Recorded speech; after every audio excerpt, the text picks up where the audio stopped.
पिछली कक्षा में हमने राजा राममोहन राय के सामाजिक, धार्मिक और शिक्षा संबंधी विचारों का अध्ययन किया था।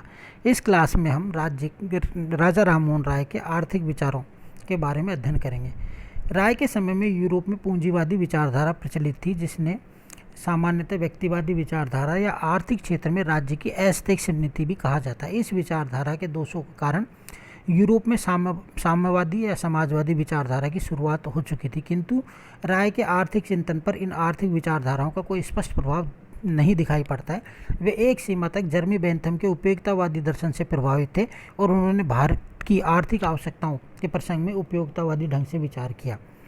पहला, निजी संपत्ति व स्वामित्व का समर्थन। राय ने प्राचीन भारतीय परंपरा एवं विधियों के आधार पर निजी संपत्ति के एक संविदा करने के व्यक्ति अधिकार का समर्थन किया। उन्होंने प्राचीन हिंदू उत्तराधिकार के नियमों के आधार पर मृत्यु के बाद पुरुष की संपत्ति पर उसके पुत्र के साथ ही उसकी पत्नी व पुत्री के अधिकार का समर्थन किया। राय का मत था कि प्राचीन भारत से मुगल काल तक कृषि भूमि पर निजी स्वामित्व की प्रणाली प्रचलित रही है और ब्रिटिश शासन को इसका अनुकरण करना चाहिए। वे चाहते थे कि सरकार जमींदारों की तरह ही साधारण किसानों के बारे में भी भूमि के स्थायी बंदोबस्त की व्यवस्था को लागू करें। दूसरा, काश्तकारों के शोषण को रोकने का सुझाव। लॉर्ड कॉर्नवालिस ने बंगाल में जमींदारों के साथ भूमि के स्थायी बंदोबस्त की जो व्यवस्था लागू की थी, वह काश्तकारों के लिए आर्थिक व सामाजिक दृष्टि से शोषणकारी सिद्ध हुई। राय ने जमींदारी व्यवस्था का समर्थन तो किया, किंतु उन्होंने इसमें ऐसे कुछ संशोधन चाहे जो काश्तकारों के हितों के रक्षक हों। उनका मत था कि सरकार को काश्तकारों के साथ भूमि का स्थायी बंदोबस्त स्वीकार करना चाहिए। जमींदार को लगान वसूली करने का अधिकार तो होना चाहिए, किंतु उसे काश्तकारों पर लगान की मनमानी राशि लगाने का अधिकार नहीं होना चाहिए। स्वयं सरकार को भी जमींदारी पर लगान की राशि घटानी चाहिए, क्योंकि इस स्थिति में ही जमींदारों द्वारा काश्तकारों के शोषण को रोका जा सकता है। राय का मत था कि इस प्रकार सरकार के राजस्व आय में जो कमी आती है, उसकी पूर्ति के लिए अग्रलिखित 2 उपाय अपनाए जा सकते हैं। पहला, विलासिता के सामान पर कर की मात्रा बढ़ाना तथा प्रशासन व्यय में कमी करना। तीसरा, सरकारी खर्चों को घटाने का समर्थन। राय राष्ट्रीय हित में सरकारी व्यय में कमी किए जाने के समर्थक थे। उन्होंने शासन के उन क्षेत्रों को और संकेत किया जिनमें कार्यकुशलता एवं उत्तरदायित्व पर बिना कोई विपरीत प्रभाव डाले भी सरकारी व्यय में कमी की जा सकती थी। उनका मत था कि नागरिक प्रशासन के उच्च पदों, कलेक्टर आदि पर यूरोपियन अधिकारियों के स्थान पर शिक्षित भारतीयों की नियुक्ति की जाए तो सरकारी व्यय में कमी आ सकती थी, क्योंकि यूरोपियों की तुलना में भारतीय इन पदों पर निम्न वेतनमानों पर कार्य कर सकते थे। उन्होंने भारत के सैनिक व्यय को सीमित किए जाने का भी आग्रह किया। उनका सुझाव था कि भारत की सुरक्षा के लिए बड़ी स्थायी सेना की आवश्यकता नहीं थी, अतः स्थायी सेना की संख्या में पर्याप्त कमी की जा सकती थी। भारत की सुरक्षा को उत्पन्न होने वाले आकस्मिक खतरे का मुकाबला करने के लिए किसानों की आरक्षित सेना रिजर्व फोर्स का गठन किया जा सकता था। इस उद्देश्य से किसानों को साल के कुछ माहों में सैनिक प्रशिक्षण दिया जा सकता था। भारत की आर्थिक उन्नति का समर्थन। राय भारत की आर्थिक स्थिति सुधारने के प्रबल समर्थक थे। उन्होंने अनुभव किया कि इस संबंध में 2 प्रमुख बाधाएं थीं। पहला, विदेशी बाजार में भारतीय माल की खपत सीमित थी और भारत से विदेशों में धन की निकासी की मात्रा बहुत अधिक थी। उनका सुझाव था कि यदि भारत से विदेश जाने वाले माल पर सरकार निर्यात कर की मात्रा कम कर दे तो विदेशों में भारतीय माल सस्ता हो जाएगा और उसकी खपत में वृद्धि होगी, जिससे भारत में विदेशी धन की पूर्ति में वृद्धि होगी। भारत से विदेशों में धन की निकासी को सीमित करने के बारे में राय का सुझाव था कि सरकार को यूरोप के उद्योगपतियों और पूंजीपतियों को भारत में बसाने के प्रोत्साहित करना चाहिए। वे मानते थे कि इससे भारत में विदेशी पूंजी निवेश होगा, भारत का सही ढंग से औद्योगिकीकरण होगा, भारत से धन की निकासी रुकेगी, भारतीयों को रोजगार प्राप्त होगा, उनके आर्थिक व तकनीकी ज्ञान में वृद्धि होगी, भारत में सशक्त मध्यम वर्ग का निर्माण होगा। निष्कर्ष है, आलोचकों का मत है कि राय जमींदारी प्रथा की वास्तविक शोषणकारी प्रवृत्ति को समझने में असमर्थ रहे। संभवतः इसका कारण यही था कि वे स्वयं जमींदार थे। राय ब्रिटिश राज्य की साम्राज्यवादी और शोषणवादी प्रवृत्ति को समझने में असमर्थ रहे। सरकार अपने व्यय को सीमित करने के लिए उच्च प्रशासनिक पदों पर भारतीयों की नियुक्ति तथा स्थायी सेना की संख्या में कमी संबंधी राय के सुझावों को अपने साम्राज्यवादी हितों एवं स्थायित्व के लिए खतरनाक मानती थी और इनमें कोई रुचि नहीं रखती थी। आर्थिक क्षेत्र में उनका उद्देश्य था बहुजन हिताय बहुजन सुखाय। इसी दृष्टि से उन्होंने आर्थिक समस्याओं पर विचार किया। वे भारत को अतीत की तरह पुनः आर्थिक दृष्टि से संपन्न राष्ट्र के रूप में देखना चाहते थे। राय के राजनीतिक विचार। राजनीतिक चिंतन की पृष्ठभूमि एवं स्रोत।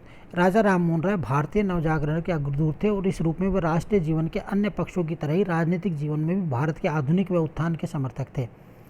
आधुनिक भारत के इतिहास में राय को प्रथम राजनीतिक विचारक होने का गौरव प्राप्त है। वस्तुतः तत्कालीन भारत का सार्वजनिक जीवन राजनीतिक चेतना से लगभग शून्य था और आधुनिक अर्थ में राजनीतिक चिंतन की कोई स्पष्ट परंपरा भी नहीं थी। राय ने कंपनी शासन को वरदान मानते हुए भी अपने युग की राजनीतिक समस्याओं पर विचार किया और उपयोगी सुझाव दिए। प्रमुख राजनीतिक विचार। पहला, व्यक्ति की स्वतंत्रता पर विचार। लॉक, ग्रेशियस, थॉमस पेन आदि की तरह ही राय की मानव के प्राकृतिक अधिकारों और उन पर आधारित स्वतंत्रताओं में गहरी आस्था थी। उन्हें व्यक्ति की स्वतंत्रताओं का नैतिक आधारों पर भी समर्थन किया। राय व्यक्तिवादियों की तरह व्यक्ति की स्वतंत्रता के तो प्रबल समर्थक थे, किंतु वे उनकी तरह स्वतंत्रता को समाज निरपेक्ष में नहीं मानते थे। दूसरा, राज्य के कार्यक्षेत्र के बारे में विचार। उन्होंने राज्य के कार्यक्षेत्र के बारे में व्यक्तिवादियों के अहस्तक्षेप के सिद्धांत का समर्थन नहीं किया। राय ने राज्य की ऐसी उपयोगी व महत्वपूर्ण साधन माना जो व्यक्ति व समाज के भौतिक व नैतिक कल्याण में मदद दे सकता है।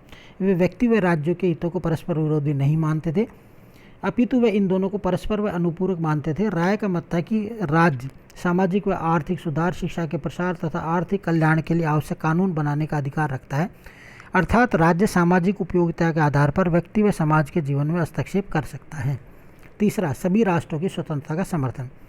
यद्यपि राज्य किन्हीं विशिष्ट कारणों से भारत में कंपनी शासन के अस्थायी रूप से समर्थक थे, किंतु सामान्य रूप से वे यूरोप एवं एशिया में सभी राष्ट्रों की पूर्ण स्वतंत्रता के प्रबल समर्थक थे।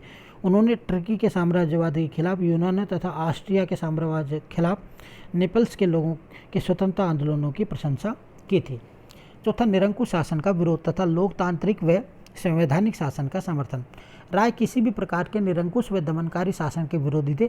इस दृष्टि से वे अति शक्तिशाली राजतंत्र, अधिनायक तंत्र तथा अनुदार कुलीन तंत्र के विरोधी थी, क्योंकि ये सभी शासन आम नागरिक तथा बहुसंख्यक व्यक्तियों के लिए दमनकारी व कष्टकारी सिद्ध होते। राय 1779 की फ्रांस की उदारवादी क्रांति से अत्यधिक प्रभावित थे, जिसके द्वारा निरंकुश राजतंत्र का अंत किया गया और लोकतांत्रिक शासन व्यवस्था की स्थापना की गई। राय लोकतांत्रिक व संवैधानिक शासन के प्रबल समर्थक थे। उस समय के ब्रिटेन में नागरिकों के एक सीमित वर्ग को ही मताधिकार प्राप्त था। राय इस व्यवस्था से संतुष्ट थे, क्योंकि वे मानते थे कि सभी नागरिकों को लोकतांत्रिक शासन से नहीं जोड़ा जा सकता।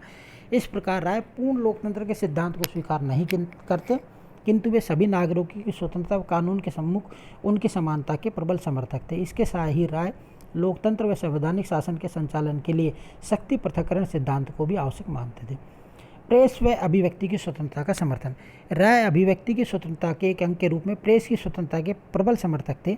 वे प्रेस को सरकार के खिलाफ जनता को भड़काने का एक साधन नहीं मानते थे, अपितु वे इसके द्वारा सामान्य जनता को शिक्षित एवं जागरूक बनाना चाहते थे। राय स्वस्थ एवं प्रबुद्ध जनमत निर्माण में प्रेस की भूमिका को स्वीकारते थे और इस प्रकार वे प्रेस को शासित व शासक के बीच एक संपर्क सूत्र मानते थे। प्रेस की मदद से ही शासन में उत्तरदायित्व की भावना में वृद्धि की जा सकती है। प्रेस के माध्यम से शासन जनता के सामान्य शिकायतों, समस्याओं और कष्टों से भली प्रकार परिचित हो सकता था और इनके हल के लिए आवश्यक उपाय कर सकता था। के दामोदरन ने राय को भारतीय राष्ट्रीय पत्रकारिता का जन्म भी कहा है। उन्होंने राष्ट्रीय पुनर्जागरण के उद्देश्य से सर्वप्रथम प्रेस के साधन को अपनाया और बंगाल भाषा में संवाद कौमुदी और फारसी भाषा में मिरातुल अखबार का प्रकाशन किया। जब 1823 में गवर्नर जनरल जॉन एडम ने प्रेस की स्वतंत्रता पर प्रतिबंध लगाया तो वे इस अध्यादेश के विरुद्ध हाई कोर्ट में गए और वह असफल होने पर उन्होंने हाई कोर्ट में निर्णय के विरुद्ध सुप्रीम कोर्ट में अपील की। यहाँ भी असफल होने पर सह सम्राट के सामने अपील की, किंतु यहाँ भी राय को कोई सफलता नहीं मिली। किंतु उन्होंने इन विभिन्न स्तरों पर राजनीतिक सत्य को अवश्य प्रकट किया। प्रेस की स्वतंत्रता ने किसी भी देश में क्रांति को जन्म नहीं दिया, अपितु शासन द्वारा प्रेस की स्वतंत्रता पर लगाए गए प्रतिबंधों के कारण जब जनता में असंतोष से अपरिचित रह जाता है तो ऐसा जन असंतोष क्रांति को जन्म दे सकता है। प्रशासनिक व्यवस्था में सुधार। पहला, जमींदारी व्यवस्था में सुधार किया जाना चाहिए। जमींदारों को काश्तकारों पर लगान बढ़ाने का अधिकार नहीं होना चाहिए और सरकार को भी जमींदारों पर लगान की राशि नहीं बढ़ानी चाहिए, क्योंकि इन दोनों बातों से ही काश्तकारों के शोषण में वृद्धि होती है। दूसरा, राय का मत था कि राजस्व के लिए सरकार को लगान की वृद्धि के साधन के स्थान पर अन्य साधनों को अपनाना चाहिए, जैसे उसे विलासिता के सामान पर कर की वृद्धि करनी चाहिए। सरकार को अपने प्रशासनिक व्यय में कमी करनी चाहिए। उनका मत था कि राजस्व वसूली के उच्च अधिकारियों, कलेक्टर के पद पर शिक्षित व योग्य भारतीयों की नियुक्ति की जाए। राज्य प्रशासन के प्रमुख एवं उत्तरदायी महत्वपूर्ण पदों पर योग भारतीयों की नियुक्ति के समर्थक थे, जिससे जहां प्रशासन के व्यय में कमी की संभावना थी, वहीं भारतीयों में भी ब्रिटिश शासन के प्रति निष्ठा व भक्ति बढ़ सकती थी। राय नागरिक सेवाओं में भर्ती की न्यूनतम आयु 22 वर्ष करने के पक्ष में थे। राय स्थायी सेना की संख्या सीमित करने और आरक्षित लोक सेना बनाने के पक्ष में थे। राय ने फारसी के स्थान पर अंग्रेजी को राजभाषा बनाने का आग्रह किया ताकि भारतीय प्रशासन तेजी से आधुनिकीकरण हो। विधि व न्याय व्यवस्था पर विचार। राय ने विधि व न्याय व्यवस्था संबंधी मुख्य विचार उनकी पुस्तक भारत की राजतंत्र एवं न्याय व्यवस्था की व्याख्या में मिलते हैं। भारत के लिए कानून निर्माण का कार्य ब्रिटिश संसद द्वारा किया जाना चाहिए, क्योंकि उसे ही भारत की व्यवस्था के रूप में कार्य करने का अधिकार है।